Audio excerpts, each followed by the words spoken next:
नमस्कार, मैं हूं आपके साथ अजीतेश मिश्रा और आप देख रहे हैं प्राइम न्यूज। मैं लेकर हाजिर हूं प्राइम एजेंडा। आज की बात योगी हैं उपयोगी, क्योंकि यह सवाल सियासी फिजाओं में इसलिए तैर रहा है क्योंकि अगर उत्तर प्रदेश के मुख्यमंत्री योगी आदित्यनाथ पर कांग्रेस के राष्ट्रीय अध्यक्ष मल्लिकार्जुन खड़गे डायरेक्ट हिट करें तो जाहिर सी बात है उनके लिए वो एक मुद्दा है, उनके लिए वो एक चुनौती है। और शायद उनका जो बयान है बटेंगे तो कटेंगे, विपक्ष को रास नहीं आ रहा है या फिर विपक्ष को थोड़ी सी असहजता इस पर हो रही है और शायद इसी बयान के थ्रू सीएम योगी ने उत्तर प्रदेश के अंदर पीडीए की काट कर ली है। यह तो बात उत्तर प्रदेश को लेकर है, लेकिन चूंकि महाराष्ट्र हो या झारखंड हो, वहां पर भी मुख्यमंत्री योगी आदित्यनाथ लगातार रैलियां करते हुए दिखे, बटेंगे तो कटेंगे का नारा भी दिया। और चूंकि वहां पर भी कांग्रेस है, चुनाव लड़ रही है और कांग्रेस मतलब समाजवादी पार्टी की जो नीति पीडीए उसको लेकर, उसके मुद्दे को लेकर जमीन में है, लेकिन इस मुद्दे की काट मुख्यमंत्री योगी आदित्यनाथ महाराष्ट्र में भी कर रहे हैं और इसी नारे के साथ चुनावी शोर में वो लगातार अपनी आवाज को सबसे अलग और बुलंद कर रहे हैं। और शायद यही वजह है कि मल्लिकार्जुन खड़गे को डायरेक्ट कहना पड़ा कि ये भाषा एक योगी की नहीं हो सकती है। गेरुआ वस्त्र आप पहने हो, आप भगवा वस्त्र पहने हो, आप राजनीति छोड़ दीजिए। मल्लिकार्जुन खड़गे ये भी कह रहे हैं। इसके जवाब में आज मुख्यमंत्री योगी आदित्यनाथ ने कहा कि एक योगी के लिए देश सबसे पहले होता है। मतलब उन्होंने साफ कर दिया कि सियासत में अगर आप कहते हैं कि एक योगी नहीं होता तो योगी के लिए देश सबसे पहले है। इन सब बातों से इतर, इस राजनीति से इतर एक बात और, वो बात ये कि महाराष्ट्र के अंदर मुख्यमंत्री योगी आदित्यनाथ की डिमांड बहुत ज्यादा है बीजेपी प्रत्याशियों में। साथ ही साथ एनडीए के जो बाकी प्रत्याशी हैं, फिर वो चाहे शिवसेना की बात करें या फिर एनसीपी की, तमाम लोगों की तरफ से, प्रत्याशियों की तरफ से ये डिमांड है कि मुख्यमंत्री योगी आदित्यनाथ उनके क्षेत्र में ज्यादा से ज्यादा चुनावी रैलियां करें, ज्यादा से ज्यादा रोड शो करें ताकि उनके लिए वोट मांगे। अब भारतीय जनता पार्टी के चूंकि स्टार प्रचारकों की लिस्ट में मुख्यमंत्री योगी आदित्यनाथ का नाम कोई नया नहीं है। 2017 में उत्तर प्रदेश के मुख्यमंत्री बने और उसके बाद लगातार जहां जहां चुनाव हुए, भारतीय जनता पार्टी जहां जहां चुनाव लड़ी, मुख्यमंत्री योगी आदित्यनाथ को स्टार प्रचारकों की लिस्ट में शामिल कर वहां पर प्रचार उन्होंने किया और उसका असर भी हुआ। इसका ताजा उदाहरण हरियाणा में है। इसी नारों के शोर में शब्द बाण है और घमासान भीषण होता जा रहा है। हर तरफ से अलग अलग बयान दिए जा रहे हैं। लालू यादव कह रहे हैं नरेंद्र मोदी नाम की कोई चीज नहीं होती है। अब हेमंत सोरेन कह रहे हैं चील कौवों को मार गिराओ। प्रधानमंत्री नरेंद्र मोदी ने कहा एक रहेंगे तो सेफ रहेंगे और मुख्यमंत्री योगी आदित्यनाथ ने कहा बटेंगे तो कटेंगे। ऐसे में मल्लिकार्जुन खड़गे भी मैदान में कूदे और गेरुआ पहनते और बटेंगे कटेंगे बोलते हैं। तो आज की चर्चा में हम बात करेंगे कि मल्लिकार्जुन खड़गे का डायरेक्ट हिट मुख्यमंत्री योगी आदित्यनाथ पर क्या कहता है। भारतीय जनता पार्टी के लिए जो बीजेपी के कार्यकर्ता कहते हैं कि योगी उपयोगी है, ये कितना सही है और कितना इसका असर होता है, इस पर भी आज हम खास चर्चा करेंगे। और बटेंगे तो कटेंगे वर्सेस जुड़ेंगे तो जीतेंगे का चर्चा का विषय है ही। इसी को लेकर आज हम खास चर्चा करेंगे। इन बयानों के बाड़ों के बीच में असली परीक्षा भारतीय जनता पार्टी की उत्तर प्रदेश के उपचुनाव में, महाराष्ट्र और झारखंड के विधानसभा चुनाव में। आज की खास चर्चा शुरू करते हैं और अब हमारे खास मेहमान आपकी स्क्रीन पर। हमारे साथ आज के खास मेहमान हेमचंद शर्मा जुड़ गए हैं जो कि बीजेपी के प्रवक्ता हैं। हेमचंद शर्मा जी आपका बहुत बहुत स्वागत है। रविंद्र सिंह जी समाजवादी पार्टी के प्रवक्ता, आपका भी बहुत बहुत स्वागत है। स्वामीनाथ जायसवाल हैं, कांग्रेस के प्रवक्ता हैं। स्वामीनाथ जायसवाल जी आपका भी बहुत बहुत स्वागत है। और अमित तिवारी मेरे साथ है, राजनीतिक विश्लेषक है। अमित भाई आपका भी बहुत बहुत स्वागत है। चर्चा की शुरुआत और सबसे पहले हेमचंद शर्मा जी आपसे। मल्लिकार्जुन खड़गे का बयान आपने सुन लिया, वो कह रहे हैं कि गेरुआ पहन रहे हैं, भगवा पहन रहे हैं तो राजनीति में क्या कर रहे हैं। वो कह रहे हैं अगर आपको यही सब करना है, आप साधु बन के रहेंगे, आप महंत बन के रहेंगे, आप नाथ संप्रदाय के महंत बनकर रहेंगे तो आप राजनीति से चले जाओ, राजनीति छोड़ दो। संदेश दे रहे हैं आपको मल्लिकार्जुन खड़गे। देखिए, मल्लिकार्जुन जी सीनियर लीडर हैं, बुजुर्ग लीडर हैं, लेकिन भारतीय जनता पार्टी का विरोध करते करते वो देश का विरोध करने लगे हैं, सनातन का विरोध करने लगे हैं, हिंदू का विरोध करने लगे हैं, साधु संतों का विरोध करने लगे हैं। वो भूल गए अपनी परंपराओं को। अरे हमारे यहाँ पे तो आदिकाल से साधु संत और ब्राह्मण लोग राजाओं का मार्गदर्शन करते रहे, उनके दरबार में रहे और मुख्य पदों पे रहे। चाहे आप गुरु द्रोणाचार्य को ले लो, या आप कृपाचार्य जी को ले लो, चाहे आप चाणक्य को ले लो, जो प्रधानमंत्री थे और पूरे देश का एडमिनिस्ट्रेशन उनके हाथ में था। और साधु संत का मतलब है कि समाज के लिए काम करना, देश के लिए काम करना, जनता के लिए काम करना, और ये सारी चीजें योगी जी कर रहे हैं। योगी जी कोई भोग विलास तो कर नहीं रहे। योगी जी कहीं भी आपने कोई ऐसा देखा हो कि योगी जी अलग से मुख्यमंत्री बनने के बाद कोई भोग विलास में लिप्त हैं, या राहुल जी की तरह बैंकॉक जा रहे हैं, राहुल जी की तरह विदेश यात्रा कर रहे हैं? नहीं, वो लगातार जनता की सेवा में लिप्त हैं। तो सेवा जब मेहनत के नाते वो क्या कर रहे हैं, वहाँ पे पहले वो सेवा कर रहे थे और आज भी सेवा कर रहे हैं। नहीं तो वो ये कह रहे हैं ना कि क्या दिक्कत, आप वो ये कह रहे हैं कि आप बटेंगे तो कटेंगे की बात कर रहे हैं। वो ये कह रहे हैं कि साधु संत हैं और बटेंगे कटेंगे बोलते हैं। आपको कहना चाहिए जोड़ना है लोगों को, वो ये कह रहे हैं। तो वही तो कह रहे हैं। हमारा नारा क्या है कि जब सनातन बढ़ता है, जब वो राष्ट्रवादी ताकतें बढ़ती हैं तो करते हैं। हम बटे तो पाकिस्तान अलग हुआ, हम पुरातन समय में बटे तो अफगानिस्तान अलग हुआ, और भी अन्य राज्य हमारे क्षेत्र से भारत माता से। आपके सनातन में मुसलमान आता है क्या? हमारे हिंदू में जब हम हिंदू की बात करते हैं तो हर एक वो व्यक्ति आता है जो राम को मानता है, श्याम को मानता है, कृष्ण को मानता है, इस भूमि को अपनी माँ मानता है। उसकी पूजा पद्धति कुछ भी है, उसकी पूजा पद्धति कुछ भी है, हिंदू नहीं, वो कोई भी पूजा पद्धति का है। डॉक्टर अब्दुल कलाम जो इस देश को अपना मानते थे, वो राम को भी सम्मानित मानते थे, कृष्ण को भी सम्मानित मानते थे, और उनकी एक अपनी पूजा पद्धति थी। लेकिन संस्कृति और इस भूमि को अपना मानते थे, तो वो हमारे अनुसार वो हिंदू हैं। तो हमारे अनुसार जो इस देश को अपना मानता है, इस देश को प्रथम मानता है और उसके बाद अपनी पूजा पद्धति को, अपनी परंपरा को सेकेंडरी मानता है, वो सब राष्ट्रवादी हैं। और ऐसे सभी लोगों को हम रविंद्र सिंह जी से प्रतिक्रिया लूंगा, स्वामीनाथ जायसवाल से लूंगा। उससे पहले चूंकि अमित भाई के पास आज इसलिए जाऊंगा, अमित भाई लगातार चूंकि इस बीच मेरे साथ बैठ रहे हैं इस खास चर्चा में, रविंद्र सिंह जी भी अक्सर बैठते रहते हैं। ये जो बटेंगे कटेंगे वाला जो किस्सा था ना अमित भाई, आज खेमचंद शर्मा जी ने काफ़ी क्लियर कर दिया। इससे पहले जो भी प्रवक्ता बैठते रहे वो ये कहते रहे कि हम तो देश की बात कर रहे हैं, इसमें धर्म कहीं है ही नहीं। और खेमचंद शर्मा जी ने साफ कर दिया कि देखिए, जो राम को मान रहा है, जो इस देश को मान रहा है, जो सनातन है, हम उसके बटने की बात कर रहे हैं कि वो बटेगा तो कटेगा। यही है ना खेमचंद शर्मा जी? क्लियर कर दीजिए। आप बोले कि मैं कह रहा हूँ ऐसे। मैं फिर पुनः रिपीट करता हूँ। हाँ, जो इस देश को अपना देश मानता है, अपनी माँ मानता है, इस भूमि को अपनी माँ मानता है, इस संस्कृति को अपना मानता है, इस संस्कृति को अपने पूर्वजों की संस्कृति मानता है, और अपने देश को प्रथम रखता है, जनता को प्रथम रखता है, सेवा को प्रथम रखता है, वो सब के सब सनातनी हैं, सबके सब वो हिंदू हैं, सबके सब वो राष्ट्रवादी हैं। ऐसे सभी लोगों को हम अनुरोध कर रहे हैं, आह्वान कर रहे हैं, आप मत बटो। आप बटे अफगानिस्तान बना, आप बटे पाकिस्तान बना, आप बटे कश्मीर में से बाहर निकाले गए, आप बटे तो बंगाल और केरला के बहुत सारे क्षेत्रों में आपका नुकसान होगा। ठीक है अमित भाई, ओवर टू यू। आप काउंटर कर दीजिए, उसके बाद में स्वामीनाथ जायसवाल जी से राय लूंगा इस पर होगा।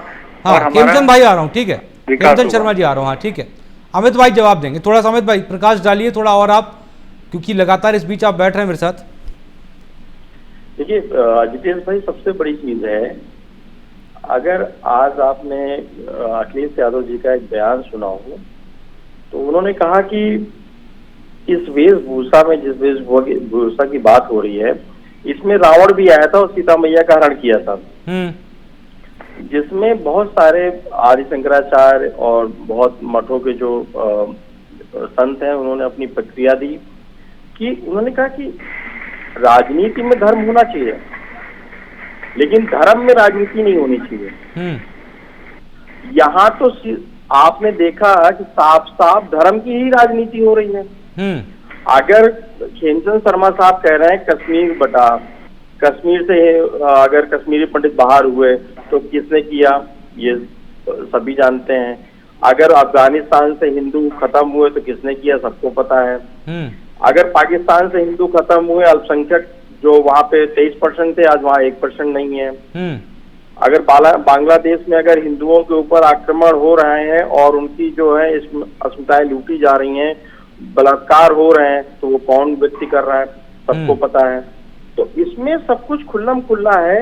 इतना राजनीतिक होके क्यों बात कर रही है कि जो यहाँ हिंदू है वो हिंदू विचारधारा को मानता है, वो राष्ट्रवादी सोच वाला है, वो हम कह रहे हैं कि एक रहोगे तो नेक रहोगे।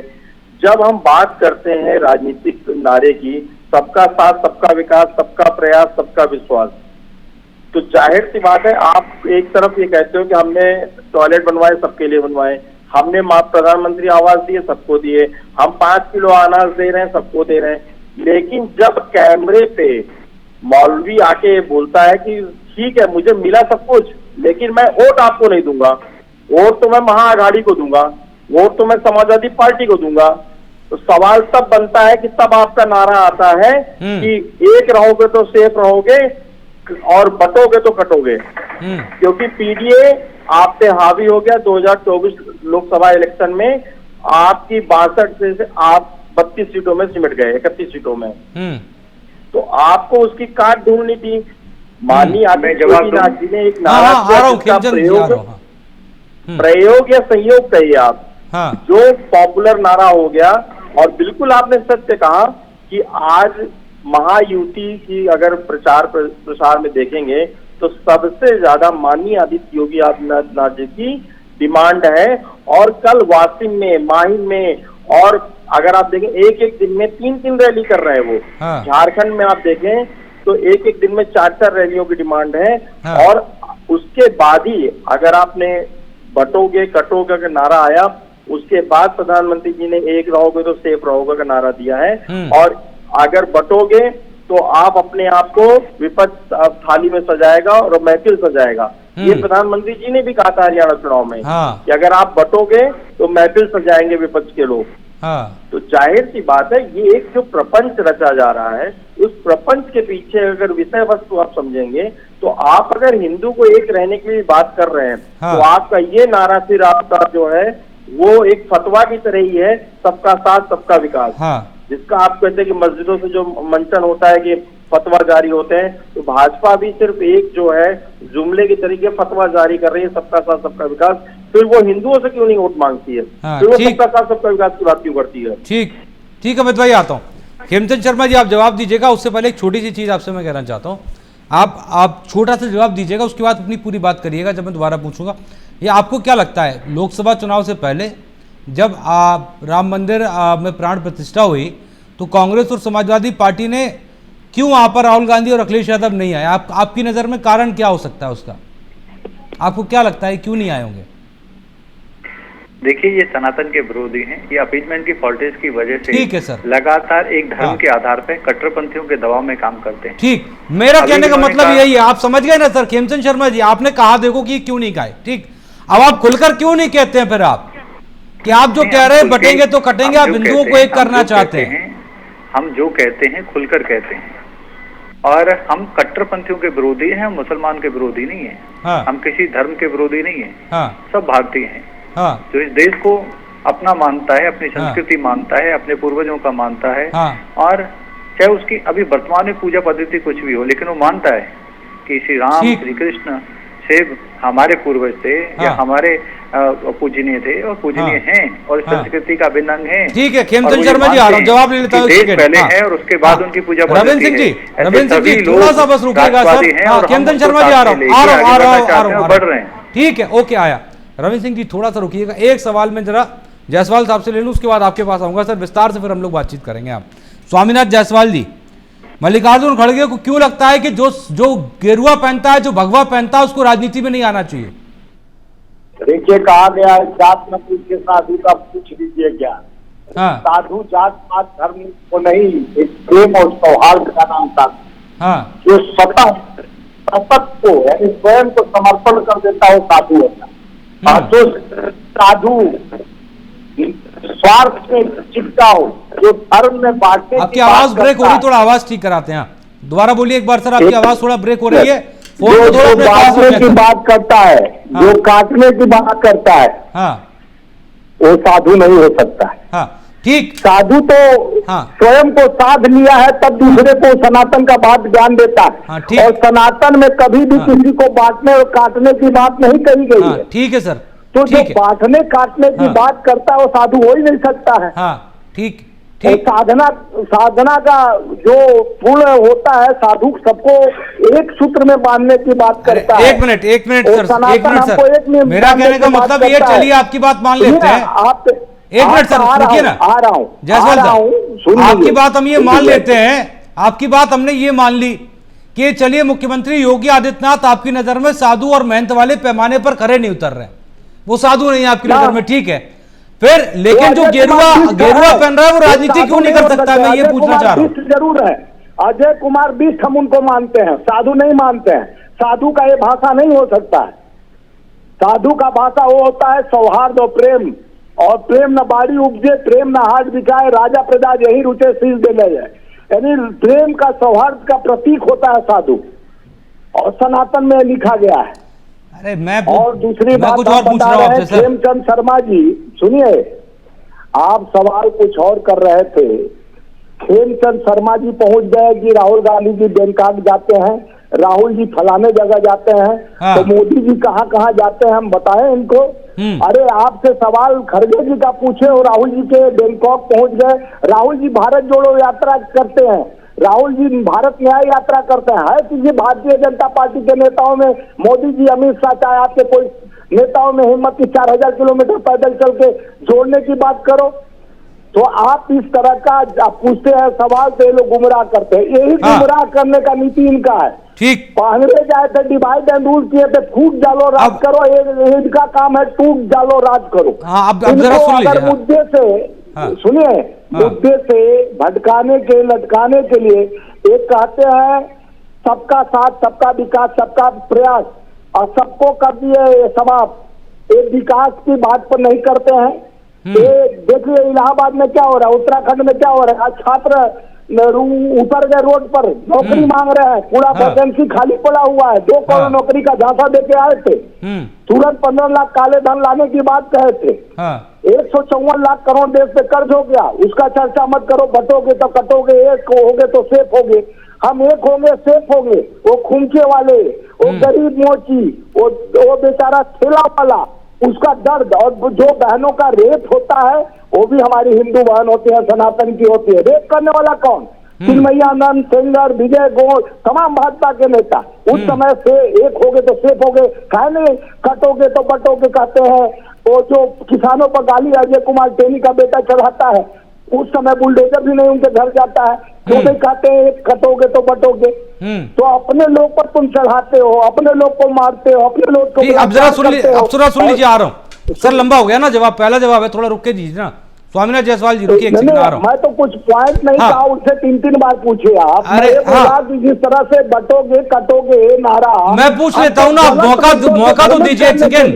एक सेकंड रुकिए सर। गलत मुद्दों से रितेश जी, गलत मुद्दों से भटकाने के लिए कहा जा रहा है, समाज को तोड़ने की बात हो रही है। ठीक है जायसवाल साहब, बात नहीं हो रही है। ठीक है, मैं पूछ लेता हूँ। ठीक है, ओके, आपके पास आ रहा हूँ। खेमचंद शर्मा जी जवाब दीजिएगा, उससे पहले रविंद्र सिंह जी माफी चाहता हूँ।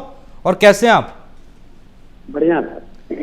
मैं सर ये चूंकि हालांकि अभी उत्तर प्रदेश में उपचुनाव चल रहा है और समाजवादी पार्टी पूरी तरह से जो है वो मैदान में कूदी हुई है। ठीक, पहला रिएक्शन आपसे मैं ये ले लूंगा कि दरअसल मल्लिकार्जुन खड़गे जो बात कह रहे हैं कि अगर साधु गेरुआ पहन रखा है, भगवा पहन रखा है, तो भगवा पहनने वाले को राजनीति में नहीं आना चाहिए। समझ रहे हैं? स्वामीनाथ जायसवाल जी ने जवाब कुछ और दिया, मैं कुछ और पूछ रहा था। उनके पैमाने पर अगर मुख्यमंत्री योगी आदित्यनाथ खरे नहीं उतरते हैं तो ठीक है, वो नहीं उतर रहे हैं, लेकिन अगर कोई साधु हो भी, पक्का जो साधु हो, तो उसको राजनीति में क्यों नहीं आना चाहिए? खड़गे जी चूंकि गुलबर्गा मतलब कर्नाटक के पास आते हैं, हाँ, वहां पर 2 घटनाएं घटित हुई है नाथपंथ में। एक वहीं से थोड़ी दूरी पे उज्जैन राष्ट्र हुआ करता था बहुत पहले, जहाँ के राजा थे महाराज भगीरथ। उनके बाद उनके उत्तराधिकारी हुए उनके भाई महाराजा विक्रमादित्य, जिनके नाम से संवत्सर चलता है। कर्नाटक में एक राज्य हुआ करता था, वहां के राजा थे। उनके राजा को मशेन नाथ जी मतलब गुरु गोरखनाथ जी के गुरु ने आशीर्वाद दिया था सौभाग्यवती रहने का। खड़गे जी को ये दोनों बातें मालूम है, तीसरी वैदिक प्रक्रिया मालूम है, इसलिए बताया उन्होंने। तीनों चीज बता देता हूँ। वैदिक प्रक्रिया में किसी भी साधु को राजा बनने से मना किया गया था। हाँ। वह राजगुरु हुआ करता था, राजदंड रखता था। जब राजा धर्म के विरुद्ध कार्य करता था तब राजगुरु खड़ा होता था। तो वैदिक प्रक्रिया में कभी भी कोई भी साधु राजा नहीं बना। हाँ। अब नाथ पंथ में आ जाते हैं। हाँ। महाराजा भगीरथ उज्जैन के वैभवशाली राजा थे। हाँ। जब नाथ पंथ में आए तो उन्होंने राजपाट त्याग दिया। ठीक। अब आते हैं नाथ पंथ के मुख्य धारा में। नाथ पंथ की स्थापना मशीननाथ जी महाराज ने किया था। उनके शिष्य गोरखनाथ जी महाराज, इसके नाम से प्रसिद्ध हो गया ये धर्म। हाँ। मसेननाथ जी महाराज पर काया प्रवेश कर गए कर्नाटक में एक राजा के। और जब गुरु गोरखनाथ जी को लगा कि अब वो लौट के नहीं आएंगे और राजपाट करेंगे, हाँ। तो एक शब्द आता है, जाग मचंदर गोरख आया। हाँ। बहुत प्रसिद्ध है। ठीक। वो वही स्थिति थी कि जब जाके उन्होंने जब राजा के शरीर को जगाया, हाँ। कि अब गुरुजी बाहर आइए, तब मसेननाथ जी निकल के राजा के शरीर से बाहर आए। मतलब नाथ पंथ में भी हाँ। किसी भी संत को राजा नहीं बनने दिया जाएगा, चाहे पर काया प्रवेश भी कर जाए। ठीक। तो योगी आदित्यनाथ नाथ पंथ के मुख्यमंत्री को आप राजा बोलते हैं क्या सर? प्रशासक बोलते हैं। तो किसी भी परिस्थितियों में उसको धर्माचार्य बन के रहना पड़ेगा। अब आते हैं बाने की बात। वैदिक धर्म वाला बता दिया, वैदिक धर्म में कोई भी आदमी थोड़ा सा जल्दी ऋषि मर्जी। अंतिम बात बता दे रहा हूँ। मैं भूल ही गया मैं क्या बताने जा रहा था। फिर भी आप वैदिक के आगे बता रहे थे, वैदिक प्रक्रिया के आगे। मैं आदित्यनाथ जी की बात कर रहा था। हाँ। किसी भी संत को अपना बाना उतारने पर उसको धर्म से बाहर कर दिया जाता है। हाँ। लगभग हर योग दिवस पे योगी जी अपना बाना बदल देते हैं, टी शर्ट पहन लेते हैं और कायदे से उनको धर्म से बाहर कर, उनको अपने पंथ से बाहर कर दिया जाना चाहिए। ये सब शाश्वत नियम है। हाँ, जो हमारे वहाँ धर्म ग्रंथों में लिखे हैं। हाँ। दो धर्म ग्रंथ है हमारे वहाँ। ठीक। कात्यायन श्रौत सूत्र। हाँ। और मैत्री उपनिषद। ठीक। उसमें लिखा हुआ है। हाँ। कि योगी वही हो सकता है जो योग का अभ्यास करता हो। तो योगी जी को योग करते सभी ने देखा है, पूरे विश्व ने देखा है। हाँ। और देवताओं के निर्गुण पंथ पे विश्वास करता हो, अद्वैतवादी हो, इनमें तो कुछ भी योगी आदित्यनाथ नहीं है। ठीक। फिर हमारे धर्म ग्रंथ कहते हैं। हाँ। कि अहिंसा में विश्वास रखता हो, सत्य में विश्वास रखता हो, दया में, क्षमा में, धैर्य में, संतोष में। इसमें से कोई गुण आदित्यनाथ जी में नहीं है। तो ये सारी चीजें, क्योंकि एक सबसे वरिष्ठ आदमी है, कर्नाटक के पास में रहते हैं। हाँ। तो श्री खड़गे जी को मालूम थी, उन्होंने ये बात कही और धर्म संबद्ध बात कही है। चलिए, इन सब के बावजूद लोकतांत्रिक तरीके से मुख्यमंत्री तो है। अब वो अपने पंथ के विपरीत है। अच्छा, ठीक है। Khemchand Sharma ji, over to you. गुरुजी, हाँ। उनके गुरुजी 37 साल तक जनप्रतिनिधि रहे। चलिए, थोड़ा छोटा सा जवाब दीजिएगा खेमचंद शर्मा जी, क्योंकि सवाल कुछ और भी है। देखिए, आरपी सिंह जी ने ये एक्सेप्ट किया कि योगी जी अच्छा काम कर रहे हैं, बहुत अच्छा काम कर रहे हैं। और एक महोदय भी बोल रहे थे कि मुल्ला जी ने कहा कि हाँ, हमें सारी सुविधाएं मिल रही हैं, लेकिन हम वोट कांग्रेस को देंगे। तो इसका तो हम सबके लिए काम कर रहे हैं, सबका विकास कर रहे हैं, क्षत्रिय समाज की बात कर रहे हैं।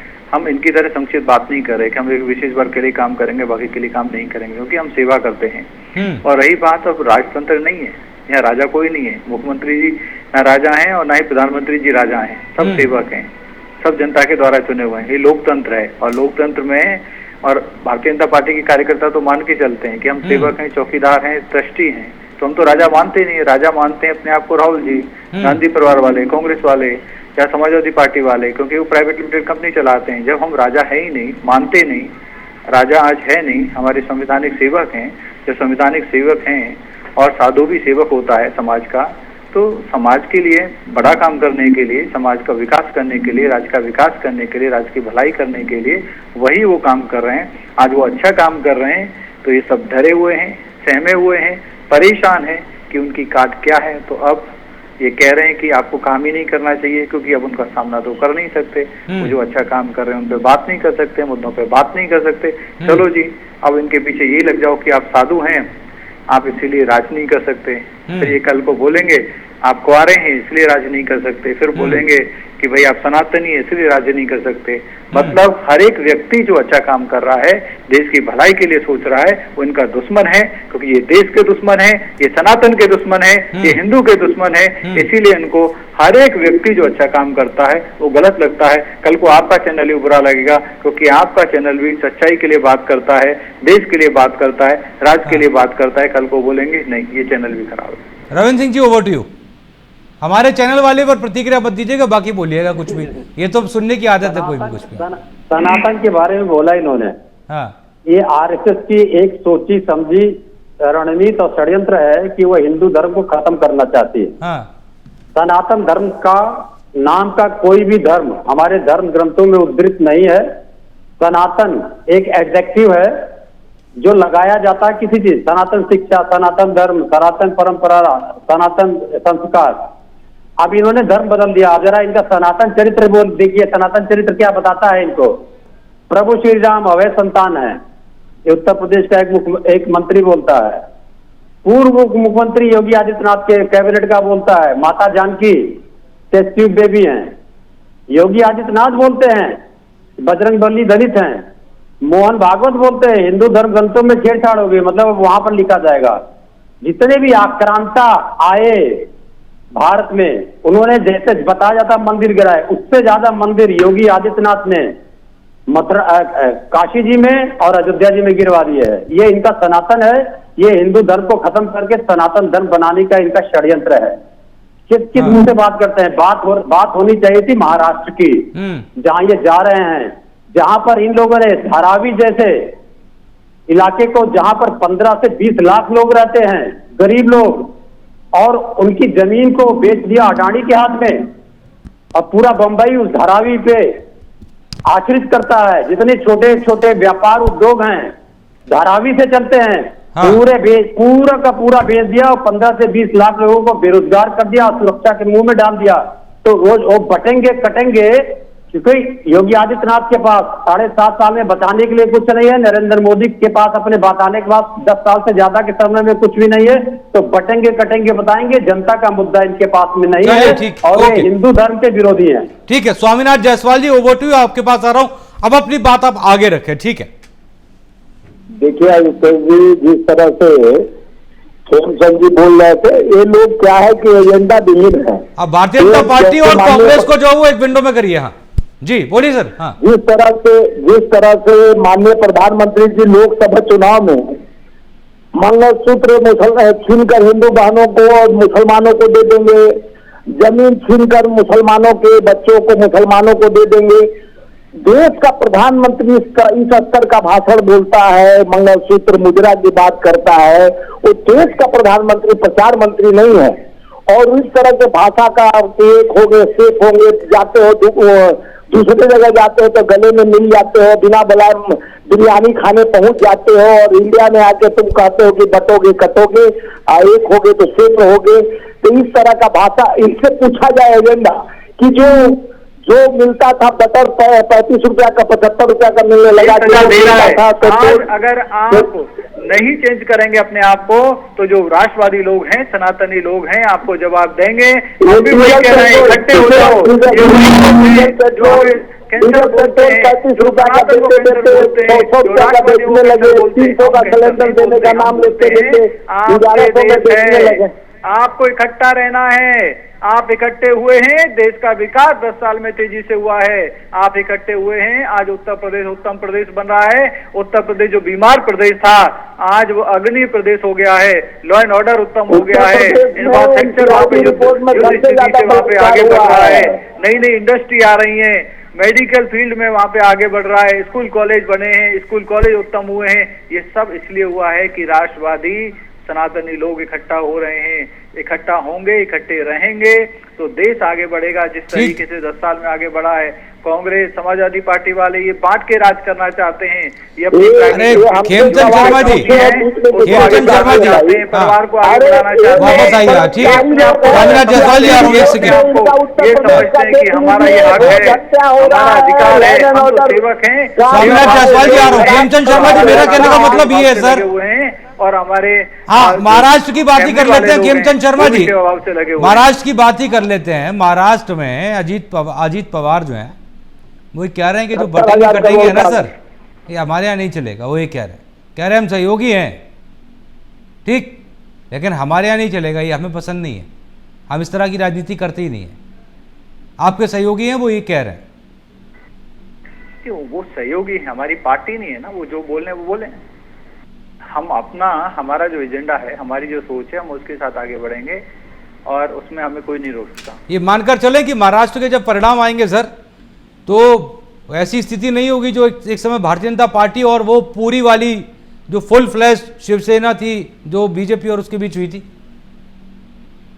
नहीं, आप इस तरीके का नहीं, वो हमारे सहयोगी हैं, हम मिलकर चुनाव लड़ रहे हैं और साथ में चुनाव लड़ रहे हैं और एक मिनिमम अंडरस्टैंडिंग होती है, हम अंडरस्टैंडिंग के बेस पे चुनाव लड़ रहे हैं। लेकिन हमारी पार्टी अलग पार्टी है, हमारा एक अलग से संकल्प पत्र जारी हुआ है और हमारी एक अपनी सोच है और हम उस सोच के थ्रू हम आगे बढ़ रहे हैं और हमें पूरी उम्मीद है हमारी सोच पे, हमारे नेता पे, हमारी नीति पे, हमारे कार्यों पे लोग मोहर लगाएंगे, हमें आशीर्वाद देंगे और जो इनपुट आ रहे हैं उससे हम कह सकते हैं कि भारतीय जनता पार्टी की सरकार महाराष्ट्र में बनेगी। ठीक है अमित भाई, अब चूंकि थोड़ा सा अगर हम पहले चलें, एक जमाना था अटल आडवाणी का बीजेपी के अंदर, तो आडवाणी जी कहे जाते थे कि अपने भाषणों में बहुत हार्ड लाइन रखते थे और कहा जाता है कि वो दौर था, धीरे धीरे फिर अटल जी ने अच्छे भाषण दिए और बीजेपी की सरकार बन गई।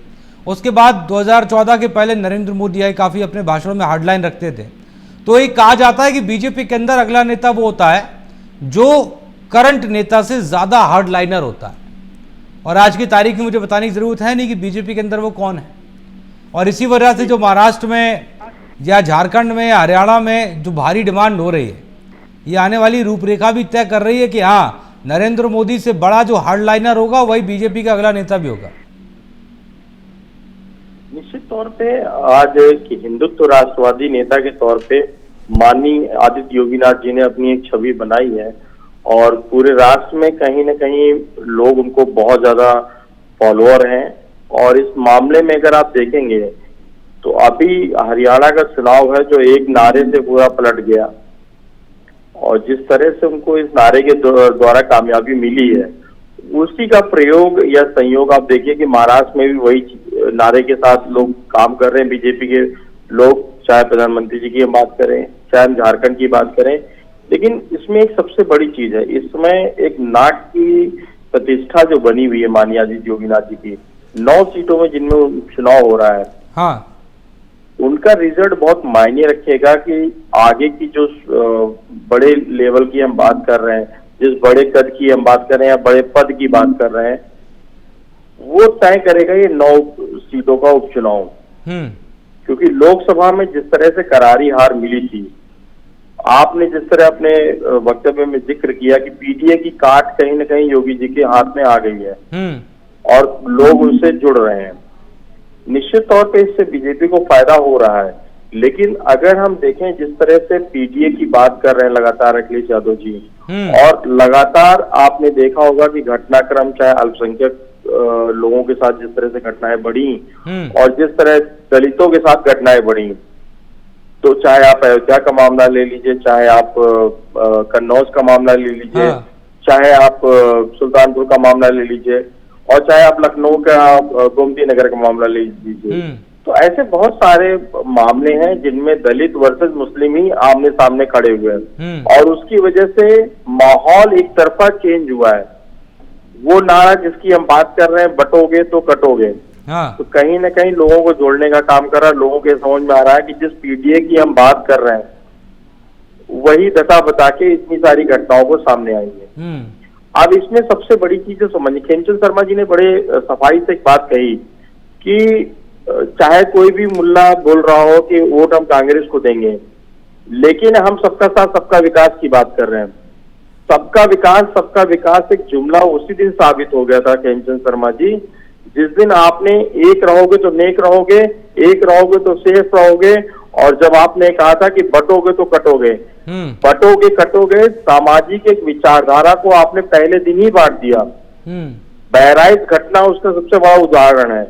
आपके ही विधायक आपके अपने नगर अध्यक्ष के ऊपर, अर्पित श्रीवास्तव के ऊपर आरोप लगाते हैं कि जितना बलबा हुआ वहां पे, जितना घटनाक्रम हुआ, उसके आरोपी जो है वो आपके नगर अध्यक्ष हैं। तो इससे बड़ा साक्ष्य और क्या चाहिए? यहाँ पे आपका पुलिस प्रशासन, आपके कार्यकर्ता, सारे लोगों ने मिलकर घृणित कार्य किया। प्रशासन की जिम्मेदारी आप लोगों ने बता दी, लाचारी बता दी। इतनी बड़ी घटना हो गई। एक व्यक्ति जो है जिसे हम गोपाल मिश्रा नाम से जानते हैं, आज वो हमारे बीच में नहीं है। चंदन गुप्ता, आप बताइए, अलीगढ़ में इसी सामाजिक दुर्व्यवहार का भेंट चढ़ गया, कोई नहीं पूछने वाला है। अभी आपके सारे दल बैठे हुए हैं अजितेश भाई जी, चाहे समाजवादी पार्टी की बात करें, चाहे कांग्रेस की बात करें, चाहे भारतीय जनता पार्टी की बात करें, 121 लोग मारे गए हाथरस की घटना में। हाँ, किसी ने नहीं बोला। बाबा भी पीटीए से दलित, और जो लोग मारे गए उसमें 90% लोग दलित।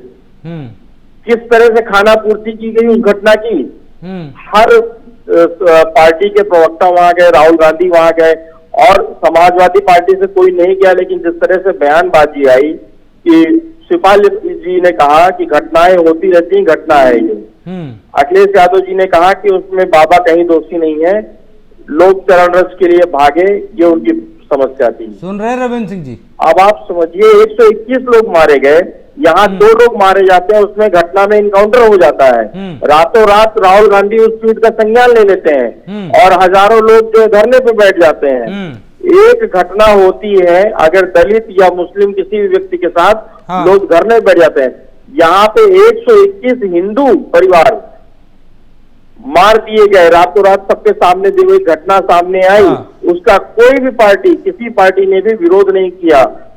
मायावती जी ने विरोध किया, सिर्फ संज्ञान लिया एक्स पे, एक बयान दिया, उसके बाद बात खत्म हो गई। चंद्रशेखर रावण सबसे ज्यादा दलितों की बात करने वाले, हम बात करते हैं कि उन्होंने हर जगह दलितों की बात रखी, मायावती का एक चेहरा बनने का। उन्होंने क्या किया इस घटना में? जितने बड़े दलित चेहरे की हम बात करें, कोई जवाब ले लेते खड़ा नजर नहीं आया। हाँ, एक बार अमित भाई जवाब ले लेते हैं। Ravindra Singh ji, over to you. Amit भाई को आपने सुना, आप जवाब दीजिए। उसके बाद इस सवाल पर चूंकि खेमचंद शर्मा जी और जायसवाल साहब का भी जवाब बनता है, लेकिन एक एक करके लूंगा। हाँ, विश्लेषक जी ने जो भी बातें कही हैं, झूठ कही हैं, तथ्यात्मक रूप से झूठ है। जो सरकार ने FIR दर्ज की है उस हिसाब से भी झूठ है, जो मीडिया में न्यूज आई वो भी झूठ है, जो यूट्यूब आए वो भी झूठ है। जब वहां पर घटना घटित होती है तो वहां पर एक एम्बुलेंस खड़ी थी, जबकि दर्ज किया गया था कि 5000 आदमी आएंगे, तो अलग अलग आंकड़े बताए जाते हैं। कोई 50,000 बताता है, कोई 5 लाख आदमी भीड़ बताता है। ये सरकार की अक्षमता थी। फिर जब ये घटना घटित हो जाती है तो सरकार खुद आगे आके कहती है कि सेवादारों ने कार्य किया है। उस बाबा के खिलाफ, जिसकी बाबा का नाम ले रहे हैं, उस बाबा के खिलाफ FIR करने में सरकार डरती है। अब जब वो बाबा पेशी पे आता है तो पूरा इलाका ब्लॉक करके उसको सुरक्षा मुहैया कराया जाता है। यह है भारतीय जनता पार्टी का चरित्र, जो झूठ बोलने वाले विश्लेषक का चरित्र। करते हैं कुछ नहीं बोला, चाहे शिवपाल यादव जी की बात करें और चाहे अखिलेश यादव जी की बात करें, एक बार भी सूरजमल बाबा का नाम बाबा दोषी है। आपने बड़ी सफाई से कह दिया, आपने सरकार ने संज्ञान नहीं लिया, सरकार ने कार्रवाई नहीं करी। आपने झूठ बोला, आपको माफी मांगी, चाहे धैर्य से सुनिए, बीच में मत बोलिए। क्या सरकार? फिर उसके बाद में शिवपाल यादव ने क्या बोला आप बताइए। चलिए हम माफी मांग लेंगे। आप रविंद्र जी एक बताइए कि शिवपाल यादव जी का इस घटना को लेकर क्या बयान था? हाँ, सुन लीजिए। रविंद्र सिंह जी बोलिए, बोलिए। या मुझे लगता है कि मुझे ऐसे आदमियों के साथ मुझे बोलने का कोई नहीं। अरे आप बोलिए, आप ऐसे मत बोलिए। आप रोज उन्हीं के साथ बैठते हैं सर, उन्हीं के साथ रोज चर्चा करते हैं। बोलिए।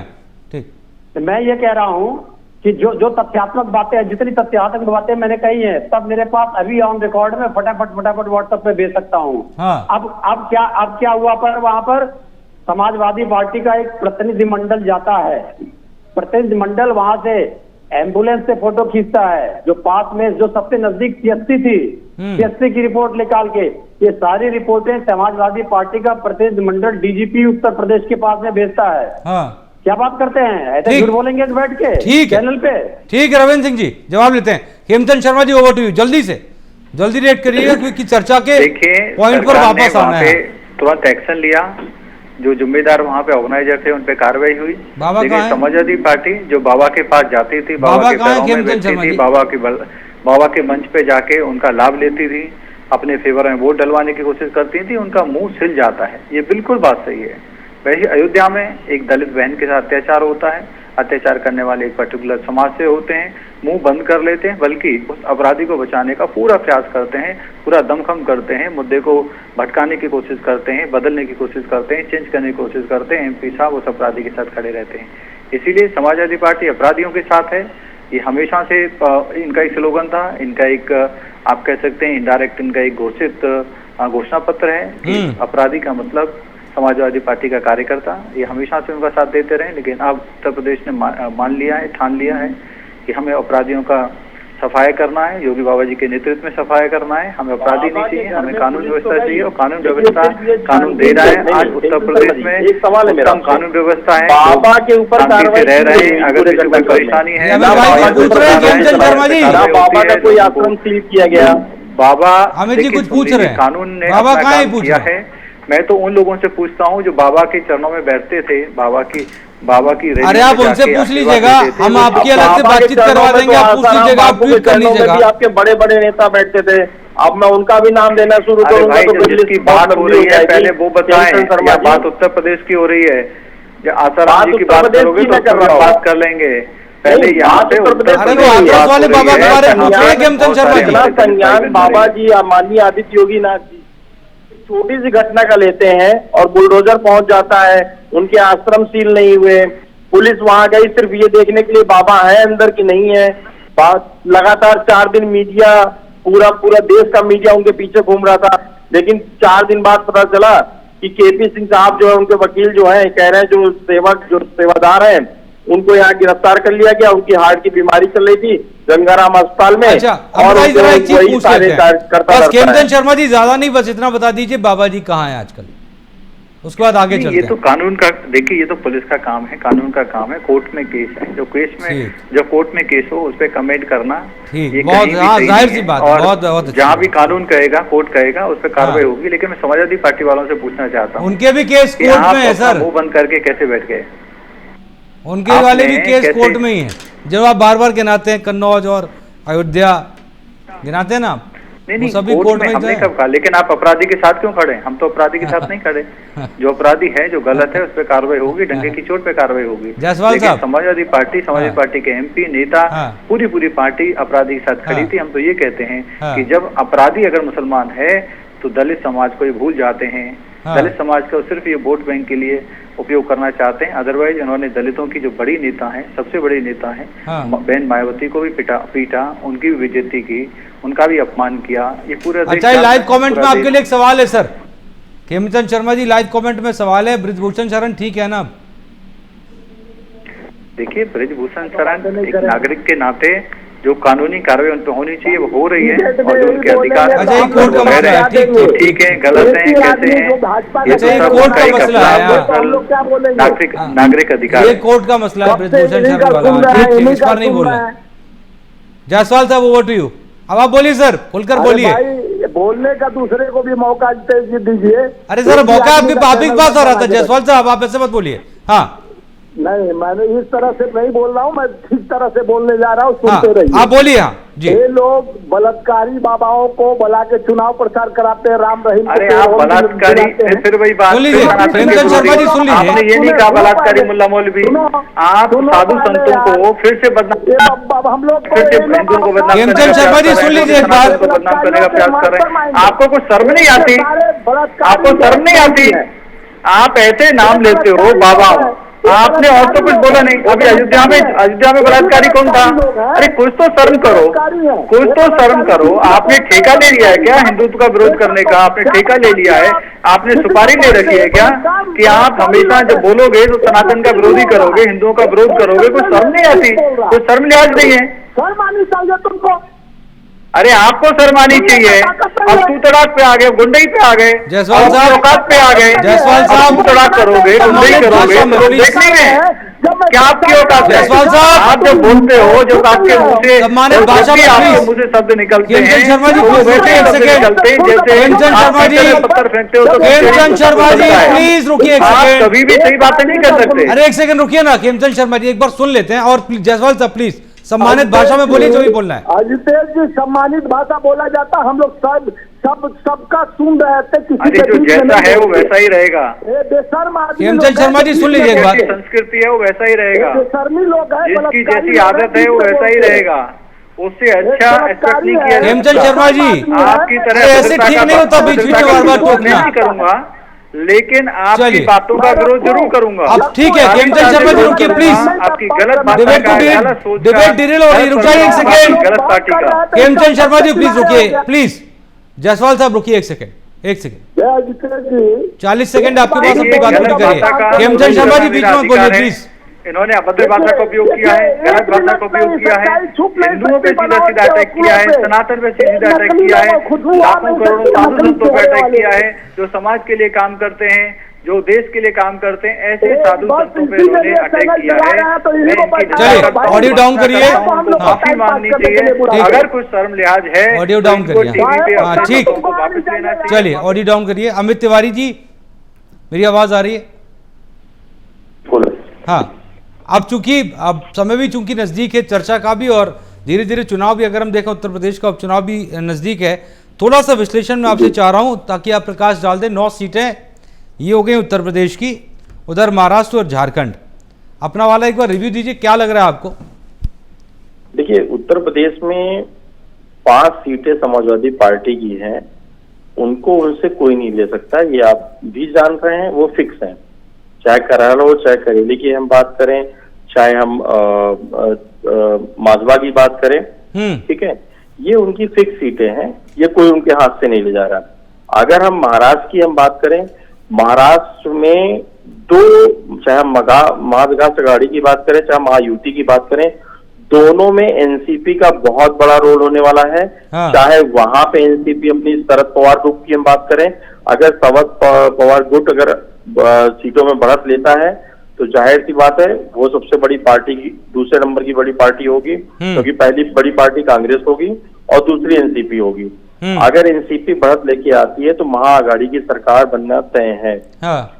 और अगर एनसीपी अगर हम अजित पवार ग्रुप की बात करें, अगर वो अपनी बढ़त लेके आते हैं, उनके अगर जनप्रतिनिधि बढ़ते हैं, विधायक बढ़ते हैं, सीटें बढ़ोतरी होती है, तो जाहिर सी बात है कि अजीत पवार जी का एक बहुत बड़ा रोल होगा। मतलब एनसीपी किंग मेकर बन सकती है? एनसीपी की दोनों तरफ से मैं आपको आज बोल रहा हूं इस बात को कि एनसीपी चाहे महायुति की हम बात करें और चाहे महाआघाड़ी की बात करें, दोनों में सबसे बड़ा किंग मेकर होंगे। ठीक, क्योंकि झारखंड में निश्चित तौर पे बहुत सारी सीटें हैं जिन पे बागी विधायक हैं। हो सकता है कि हरियाणा वाला माहौल आपको देखने को मिले, क्योंकि जिस तरह से बागी विधायक जेएमएम के साथ जा रहे हैं और कांग्रेस के से टूट के विधायक जो है वो भाजपा में आ रहे हैं, लेकिन उसका फायदा भाजपा में आपने देखा होगा बीते कई चुनाव में, अगर विरोधी भाजपा के साथ आ रहे हैं तो उसका फायदा भाजपा को नहीं मिल रहा, लेकिन भाजपा के कैंडिडेट अगर किसी और पार्टी में जा रहे हैं तो आपने देखा होगा उसका फायदा विरोधी को जरूर मिल रहा है। चाहे पश्चिम बंगाल का उदाहरण ले लीजिए, चाहे आप उत्तर प्रदेश का आपने देखा होगा, और हरियाणा में आपने देखा होगा कि जिस तरह के बाकी विधायक टूट के गए उसका फायदा जो है कांग्रेस को मिल गया। लेकिन कांग्रेस से भाजपा में आए थे उसका लाभ जो है भाजपा को नहीं मिला। तो अगर तीनों जगह अगर आप देखें उपचुनाव और हम महाराष्ट्र और झारखंड की बात करें तो उसमें किंग मेकर की भूमिका झारखंड में जो इनके बागी विधायक रहेंगे उनकी बहुत बड़ी भूमिका होगी और जो निर्दलीय रहेंगे। ठीक है, रविंद्र सिंह जी एक फाइनल कमेंट। सबसे पहले तो जो भारतीय जनता पार्टी के प्रवक्ताओं जो जवाब दे, बार बार उन्होंने गुंडा गुंडा गुंडा बोला समाजवादी पार्टी का है। उत्तर प्रदेश के मुख्यमंत्री पे वो सारी धाराएं जो एक भयंकर गुंडे पे होती है, उप मुख्यमंत्री के ऊपर वो सारी भयंकर धाराएं जो एक गुंडे पे होती है। गुंडा उसको बोलते हैं जो जनता को परेशान करता है, जनता के साथ अभद्रता करता है, करता है, जो बलात्कार करता है, ऐसे आरोप समाजवादी पार्टी वालों पे हमारे ऊपर नहीं है। ये बलात्कारियों की यही आदत है बीच में टोकने की। आप बलात्कारी कौन है? समाजवादी पार्टी वाले बहन बेटियों के साथ बलात्कार करने वाले समाजवादी पार्टी के कार्यकर्ता पकड़े गए। आप डिबेट का बलात्कार कर रहे हैं। आपने कहा आपने आरोप लगाया था, मैं बीच में अभद्रता का उपयोग करते हुए आप अपनी बात रखिए। आप अगर पर्सनल टिप्पणी करोगे तो फिर आपको सुनना पड़ेगा। बलात्कारी मानसिकता में पले हैं, बलात्कारी मानसिकता सिखाई जाती है, डिबेट। चलिए आज समय नहीं, जायसवाल साहब है हमारे साथ क्या? बात कर लिया इनके गुंडागर्दी की मानसिकता है, यही कह रहा हूँ, गुंडागर्दी की मानसिकता है। रविंद्र जी, खेमचंद शर्मा जी समय नहीं है, रुकिए एक सेकंड सर, उसको गुंडागर्दी समय नहीं है, समय नहीं है। खेमचंद शर्मा जी, खेमचंद शर्मा जी बहुत बहुत शुक्रिया। रविंद्र सिंह जी आपका बहुत बहुत शुक्रिया। जायसवाल साहब आपका बहुत बहुत शुक्रिया। अमित भाई आपका भी बहुत बहुत शुक्रिया खास चर्चा में जुड़ने के लिए। तो जाहिर सी बात है सियासी तापमान बढ़ चुका है और सियासत का जो प्लेन है ना वो अब टेक ऑफ करने के लिए तैयार है। अपनी अपनी कुर्सियों की पेटी बांध लीजिए, क्योंकि अब वक्त है आपका, आपको वोट की चोट करनी है। सोच समझकर जरूर कदम उठाइएगा, उंगली को उठाइएगा और सही जगह दबाइएगा ताकि आपका भविष्य सुरक्षित हो सके। बाकी क्या चल रहा है तो बटेंगे कटेंगे, जुड़ेंगे तो जीतेंगे और जुड़ेंगे तो बढ़ेंगे और सुरक्षित रहेंगे। आज की खास चर्चा में इतना ही। ना स्याही के दोस्त, सफेदी के दुश्मन, हमें आना दिखाना दिखा देते हैं। नमस्ते।